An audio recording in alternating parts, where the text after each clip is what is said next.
Welcome back to the Professional Lovers Channel. I'm Al. And I'm Patty, and we are the Professional Lovers, coming at you with our recap of this week's episode of Married at First Sight, which you know that we do.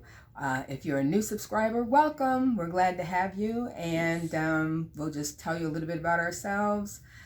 Married 28 years. We love to facilitate relationships and talk about relationship issues. And so that's what we try to do here, is kind of focus on the issue and not necessarily the people. Yes. And we do that by talking a little bit about our own marital experiences and also sharing with you tips from our book, Becoming a Professional Lover. And so, as usual, let's get started. Yes. With our first couple, Morgan and Ben. So just to set the stage, in this week's episode, the experts sent everybody a little romantic basket that had questions in it to prompt discussion. And so each of them were focusing on that. And then lastly, they all met as a group for some group therapy with a guest expert. And so that's kind of the stage. So Morgan and Ben, in talking after their little mermaid excursion. Yeah. Different. You want to do that, honey? No. You don't want to wear a tail? No. Okay. Anyway. No. He was a good sport and he did it for her and they seemed to have fun. But in talking about some of the questions, I think one of the questions they asked each other was, had they ever been in love? And Ben felt like he couldn't say that he'd really ever been in love. Yeah. Whereas I was kind of surprised at Morgan's response that the last relationship she was in, she felt they were in love and they loved each other every day. It sounded like an idyllic relationship, which got me wondering, then why did it end? Yeah. And she made a little reference that, right person, wrong timing. But anyway, it didn't last. Yeah. But she was very, very positive about that relationship. Whereas Ben was saying that his relationship, it could have been the right person, but he couldn't really engage. He had gone through a couple of traumatic experiences during that time. Right. The tragedy of family and his best friend. And so, his engagement of giving of himself to someone after losing, I think, wasn't it 2 people? Yes. Yeah. It just wasn't a good recipe at the time. Yeah, he was in a bad emotional space and didn't give the relationship a lot of time. But what I liked about Morgan and Ben this time, particularly Ben, was his vulnerability. Yeah. He shared a lot of background experiences that he had, which were same with Morgan being Asian American, treatment of, racist treatment from people. Yeah. Through school, having daddy issues where expectations, where they didn't feel like they measured up, which they both said turned them into people pleasers. But while Ben is trying to work through that tendency of his, Morgan said, "Oh, I'm done." And he asked, "Well, how did you do it? When they had that little special dinner that he set up, which I was like, oh, we need to set up a Korean barbecue in our house because we love Korean barbecue. If you do, take all the batteries out of the smoke detectors. I'm telling you, because it's gonna get smoky. Anyway, when they were, he started asking her, well, how did you get through, how did you work through that process? How did you stop becoming a people pleaser? And she was like, when I cut my dad off, that was it. That's all I needed to do. And if you can cut off a family member, it should be pretty easy to do it to anybody else. Yeah. So, I felt like that was a real bonding moment because they have shared background experiences. And she was like, I'll help you through it. So she was very affirming. Although I have to say that after he bared his soul, she gave him a dap. Like, good one. Hey, yeah, you're my friend, and that was kind of ripe for some kind of an emotional hand expression. stroking or a true holding his hand display of yeah, intimacy. And it was a display of, like she was slapping him on the back. Good job, guy. So anyway, but at least they had that connection. Kristen and Mitch. So Kristen gives this dude a lot of leeway. Yeah, she gives him a lot of rope. Yeah. But anyway, they're talking about, being in love, and he said again that he didn't feel like he'd ever been in love. His parents divorced early, and it was a bad separation. Bad separation that really kind of scared him and left a bad taste in his mouth. But then he asked her about life goals. Yeah. What were her life goals? And as she begins to share, he gets distracted and he's making jokes and he's, and she was like, are you listening to me? Yeah.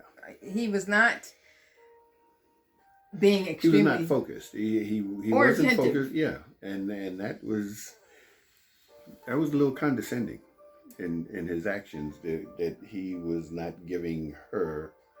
Again, when you talk about goals, and especially as adults, these are things that you put time and effort and energy and thought and maybe even, effort toward doing. Especially at their age. Exactly, and that's what I'm saying. Yeah.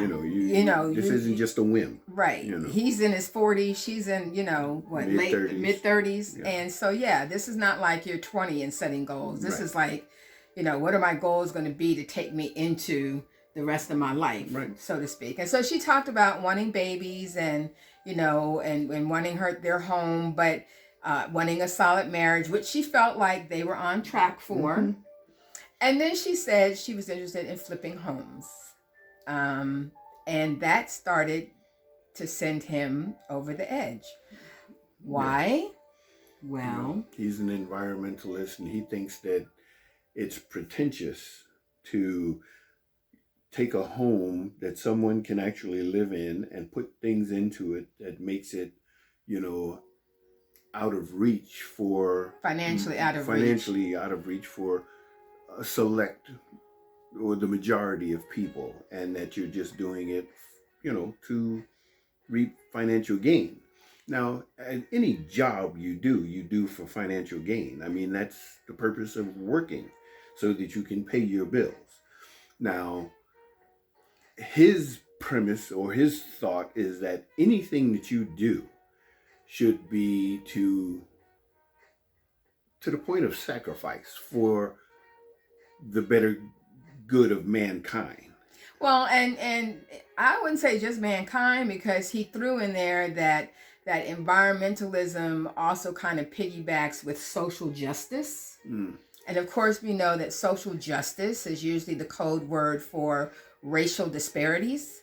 And so, his whole thing about flipping homes went into gentrification, which we know all of that happens. Mm-hmm. We know all of that happens, right? But to lump flipping of homes into that whole category of, supporting gentrification and predatory, unethical practices. And she began to get a little offended, because now you're attacking my integrity. Yeah. And you've taken the idea of flipping homes and just plopped it into this one category of predatory and unethical. Mm-hmm. And trying to steal homes away from people who could really use it.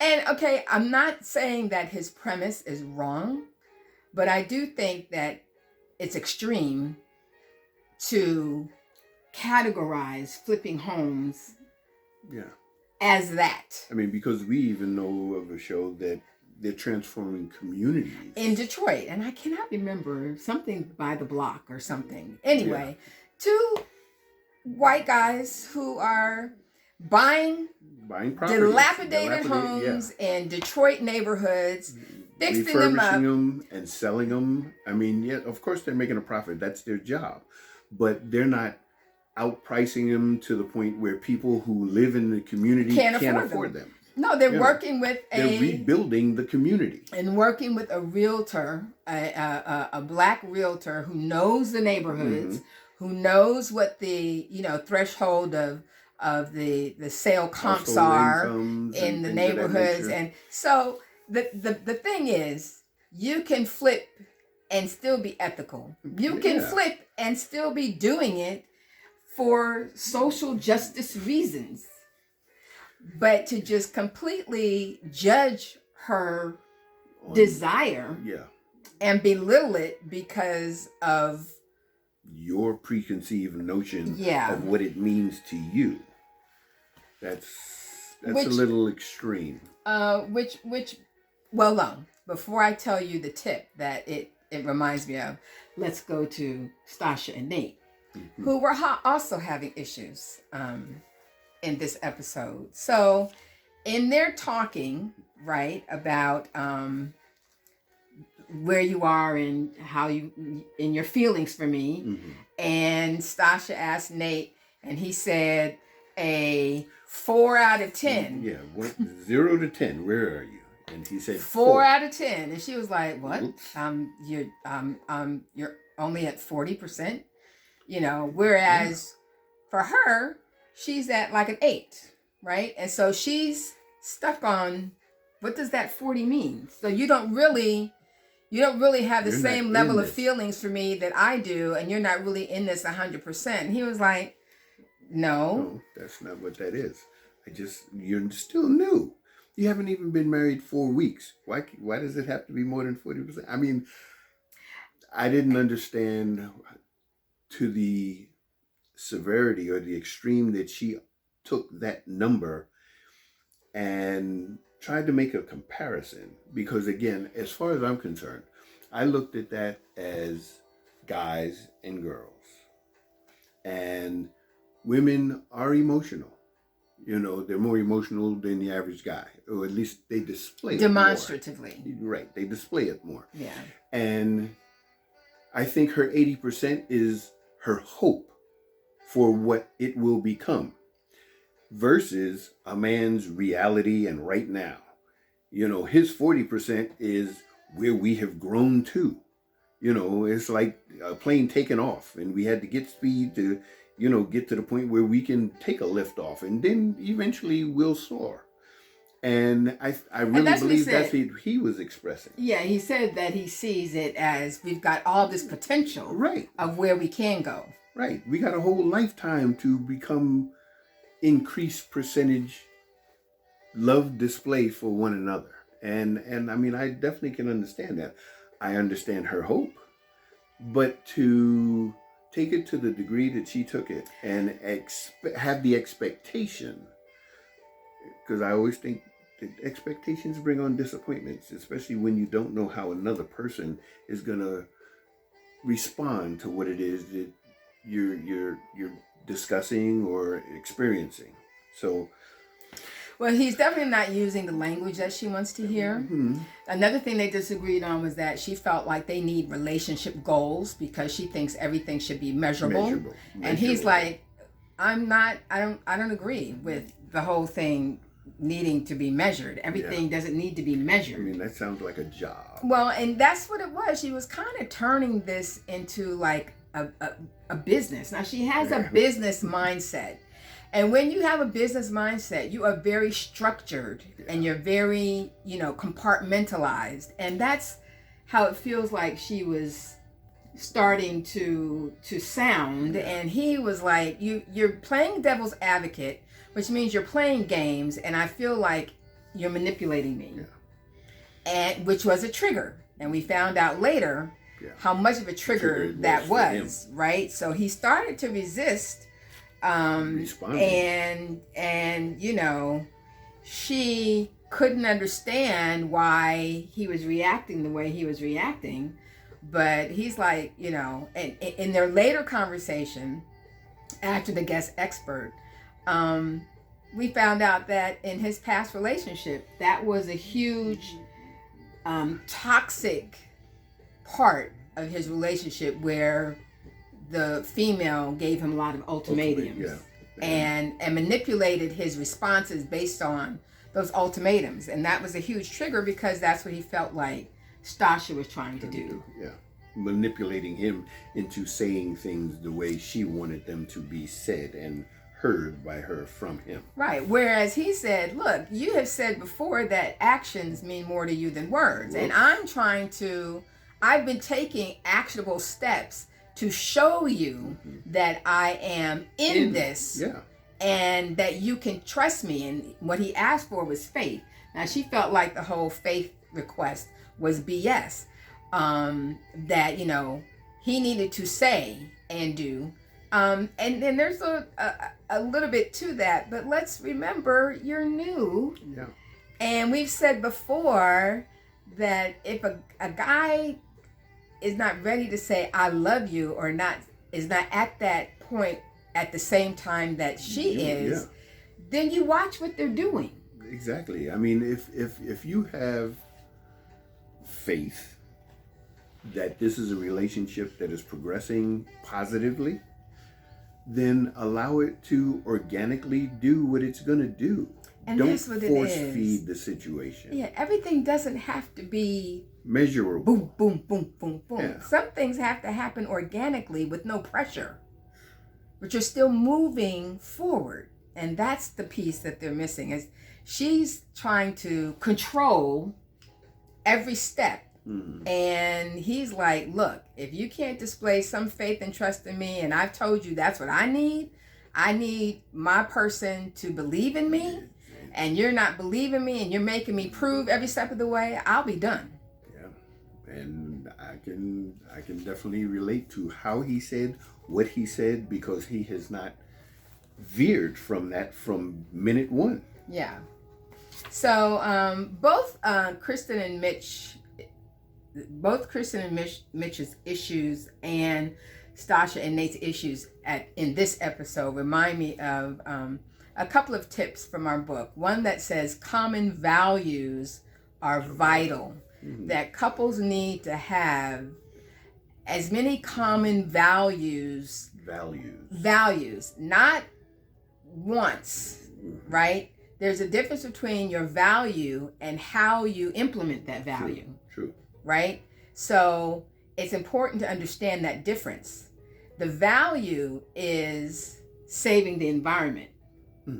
But how you go about doing that might differ from person to person. Exactly. The value is, not being capitalistic in how you use your resources, right? Like housing and everything. But how you do that might differ from person to person. And so, you do need to have common values. And I'm not sure that Kristen's and Mitch's values are different per se. They might be. But I kind of, at this point, think it's more a matter of style. Well, because again, if her flipping houses can be done in a way that's not, supporting a greedy desire, right? Then I think that you can still. I'm not saying that it can't be done. I just don't think that his mindset allows him to understand or comprehend that possibility. Which brings me to the second tip, which says oneness and harmony, does not sameness, holds a marriage together. Being one doesn't mean that you're the same person, think the same way, process the same way, come up with the same ideas. That's not what it means. It means that you're one in your goals. You're one in the harmony of the relationship, the growth, the process. Growth, right? The progress, but doesn't mean that I'm supposed to think like you. Yeah, that's boring, really. And that becomes an issue. And so that's why you have to ask yourself, is it a matter of value or is it a matter of style? Yeah. A real common practical example. You always hear about the whole toothpaste tube with the couples, right? One couple gets their toothpaste by squeezing the middle, and the other person gets their toothpaste by squeezing the end. Well, because it makes more sense. If the value is not wasting, True. Whether you start in the middle or the end, as long as you get every ounce of toothpaste out of the tube, you are both common in the value of not wasting. Exactly. But if his style is the end of the tube and my style is the middle, who cares? As long as you don't waste. That's the difference between value and style. And I hope that both Kristen and Mitch and Stasha and Nate can understand that they don't have to be exactly like each other. Alexis and Justin still having their communication issues, but trying to understand. Justin, feels like he's, in love still with Alexis. And he asked her when they were talking about this question, can you tell me how much you love me? And she said, no. Nope. I feel uncomfortable doing that. Yeah. Because she's in protective mode. Yeah. After the whole store confrontation last week, she's still in protective mode, and she admits, I'm a runner. And he asked her, if we weren't married, would you have run by now? And she was like, yep. I do love Alexis. She's straight up, and I like that about her. She's straight up, and she's logical. She is, and she puts it right out there. But she asked him, what is a great husband? What makes a great husband? And he said, well, being a good listener and being supportive. And she was like, well, you can be that as a friend. Yeah. So what makes it different in marriage? And he said marriage. Because when you're dating, you always have an out, right? But when you're married, you have to, that's a commitment. You have to work through it. Work through whatever is not the good side of things. Right. And so, and she had to agree, because if she were not married to Justin, she would have run already. And she said, it is the commitment of marriage that keeps me here and forces me to make more effort.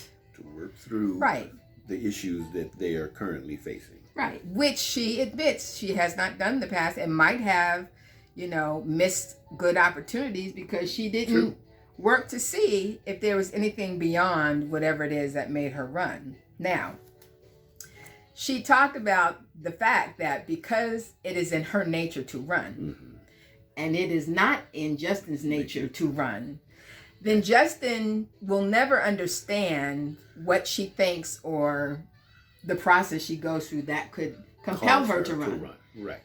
And so she was like, he's not a runner. Right. So she was like, I don't need an empath. I need you to just be sympathetic and just realize that because you are not by nature a runner, you're never going to get it. You're never going to understand why I run or what would cause me to run. Right. Now, that was good.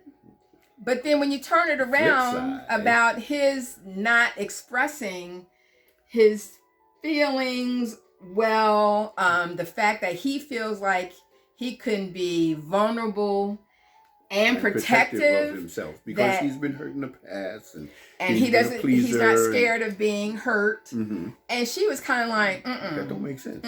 Well, and not just that, she felt like what he was saying about him communicating was not correct either. Yeah, well. And he started talking about how it shuts him down because she doesn't understand, and she keeps asking questions, and he feels like he keeps going in circles, and he doesn't explain himself well, and so he gets frustrated. Yeah. And the guest expert said, well, you can't get frustrated because you got to help her understand. And to me, I could apply what she said about the running versus not running to what he's saying about vulnerability. And where she cannot understand it, because vulnerability is one of her issues Right. for herself. That Right. she's not going to allow herself to be but so vulnerable with anybody at this point in time. But because of the marriage, she's willing to stay there, but she still feels a certain way, and it's going to be reserved. It's going to be protective of herself. Cautious. Cautious. Excellent word. Whereas he's going to be, because he's committed to the situation, and he's going to continually allow himself to be vulnerable, but not necessarily to the point of being walked over, hurt. Right. But he's going to be vulnerable, and he's going to protect himself. And that's his understanding of where his line is. I have to admit that when he was first expressing himself with the expert, we were like, how can you be vulnerable and protective? Yeah. Because it sounds a little like an oxymoron. Exactly. And yet I said, but there are people who, even if relationship after relationship they've gotten hurt, when they enter a new one, they still are who they are. They don't let the past issues of past relationships build walls around them and keep them from sharing a lot. Yeah. There are some people who can do that, and obviously he's one of them. Yeah. Doesn't mean that you're not observant. No. Doesn't mean that you're not aware, hopefully. But if you can be vulnerable and stay aware, so that, again, you're looking at someone's pattern of how they relate to you and what the results are, which will lead us into Lindy and Miguel, then, you can still allow yourself to open up. Yeah, because you understand that is the tendencies of your partner. Okay, when we first started, an extremely strong woman who is a word master. I mean, she's a writer. She's a communicator. She can express herself with words very succinctly. I, on the other hand, am a discussion type person. We'll get to the point eventually. And there was a time in the very beginning where I kind of knew that she didn't necessarily mean to hurt my feelings or anything like that, but I was feeling a certain way in how the delivery came across. And we came up with this little word that, kind of gave each other notice of how we were delivering our thoughts. And the word was weighty. That was a little bitey. That wasn't just expression. That had a little purpose behind it. And I can be bitey, and he can be sarcastic. Yeah. So we needed that little code word just to help. Just bring it down 1,000. And again, not so much what you're saying, but how you're saying delivery. it. Delivery is critical. Messages aren't. There's not a whole lot of different messages, but there's an enormous amount of different ways of expressing it and delivering them. Yeah. So, I said that kind of leads us to Lindy and Miguel, who in their conversation her question was, what does it take for people to fall in love? And they both said time. It takes time. So they agreed there. But Lindy started talking about how that you need the time because you also need to see all facets of a person, and you need the time to understand, the crazy person versus the sane person. And if I get really emotional and crazy, whatever, I need you to accept that. And he was like, to me, I don't know. To even use the word crazy, that's a trigger. Yeah, because he's like, he had been in that position before. Where and he's another one who's been walked over and allowed himself to accept and absorb any treatment that someone was willing to give him. And, he's old enough that he doesn't have to deal with that anymore. Well, and she asked, but shouldn't you, give a person grace for bad form? And he was like, but grace is finite. You don't just have unlimited grace. And she was like, why not? And, as a Christian, I understand that as well, because, Christian value, right, talks about, forgiveness as many times as a person asks to be forgiven. Yeah. That there is grace. And for Miguel, he was like, there's a fine line between patience and then being taken advantage of. Yeah. And she was like, but we're not supposed to be keeping score. Yeah. Which is true. Yeah. In a marriage relationship, it's not about keeping score and using that to pass judgment on whether a person deserves forgiveness or not. Mm-hmm. Again, this is an abstract situation with strangers getting married, but the point that we made with each other in our discussion, because we discuss a lot as the episode is going, was that pattern. Yeah. If you're observing a pattern of selfishness, self-centeredness, manipulation, passive-aggressive behavior, that kind of stuff, then you have reason to have reservations. Right. Yeah. About whether or not you need to stay there. Violent outbursts. Yeah. We've seen that in several past seasons, Michaela. So that it's important to notice the pattern of someone and whether or not their bad form is from a trigger of past hurts or experiences versus a pattern of self-centeredness. True. Yeah. Yeah. What drives? I mean, is it internal or external? Right. And there's limitations that everybody sets for themselves, Yeah, and there are compromises that people will often take into consideration because that they love the person that they're with. Mm-hmm. But even again, if certain things seem to be done consistently and with even if it's perceived as a disregard for my feelings, and how this is going to affect me, then there's going to be limitations. That's a red flag. Yeah. And Miguel started out with his friend talking to him about, is your red flag detector off? And he was like, ooh. So that's a red flag.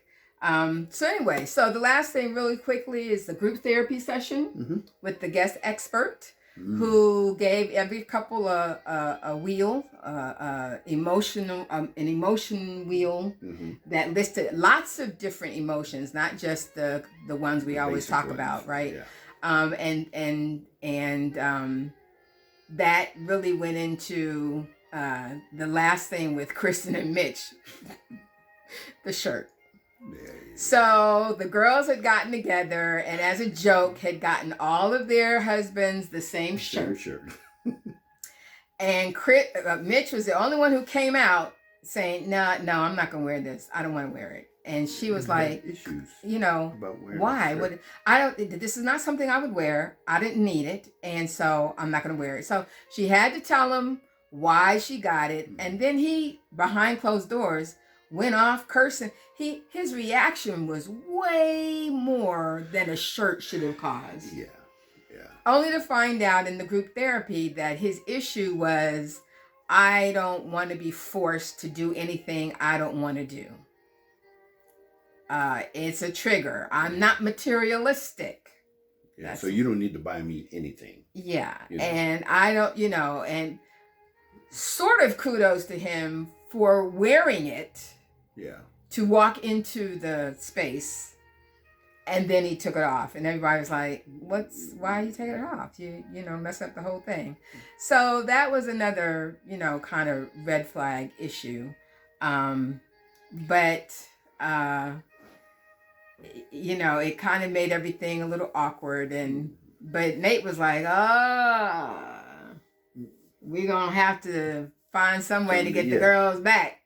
Yeah, and that's to me, that was the purpose, how it was supposed to be perceived. Right. A little play by the girls on the guys, and eventually the guys come up with something to mess with the girls a little bit. Fun. Yeah. Bonding fun. Exactly. And Mitch took that way out into left field. What Mitch doesn't do. Bond. Yeah. So couple of the week. Favorite couple of the week? I don't know. I don't know. Because everybody had issues. Yeah, but I'm going to say, weirdly, this week, Morgan and Ben. Because they connected over... He said this week, okay. They connected over shared experiences, and they were in a good place this week. It's a little stretch, but I just felt like their connection was much better because they discovered this week similarities, and I would say in their background for half of the show because of how they connected with the activity, which was Mitch and Kristen when they went to karaoke. Until. Well, actually, was the question asked during karaoke? Well, he brought it back up. They had the discussion of life goals before karaoke. Well, the karaoke thing was fun. They enjoyed it, and then he derailed it. Yeah, he became the Debbie Downer with his lack of flexibility. So you're saying that I like their activity. The karaoke. Yeah. Well, my red flag couple is Kristen and Mitch because I'm not so sure that he's a red flag.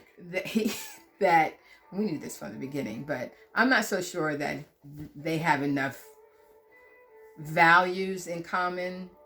And if they do, I don't know that he's flexible enough to consider someone else's style of doing things. Well, just like Lingel and their issues of grace and whatnot is exactly what's being applied to Christian and Mitch, because Christian is going to did I say Christian? Yeah. Kristen is going to hit her limit. Yeah. She's going to hit her limit because she gives so much to the relationship with him. And he finds ways to, I don't believe it's intentional, but he finds ways to just sabotage their progress. Do you have a red flag couple? Mitch. So the first half is the couple of the week, and the last half is the red flag couple. And he's both of them. Yeah, I mean, because that's how I feel about Stasha as a red flagger. Yeah. But my red flag couple this week, I'm still staying with Kristen and Mitch. So there you have it. That is this week's recap. We went a little longer than normal, but we had a lot to say. Yeah. But continue to give us your feedback, and we can converse about different things. Tell your friends, family who enjoy Married at First Sight or who you think can benefit from our discussions, and have them look us up and watch our videos and like us and subscribe. And we hope that we continue to get new people every week. Until then, we want you to love yourselves and each other. Bye. Peace.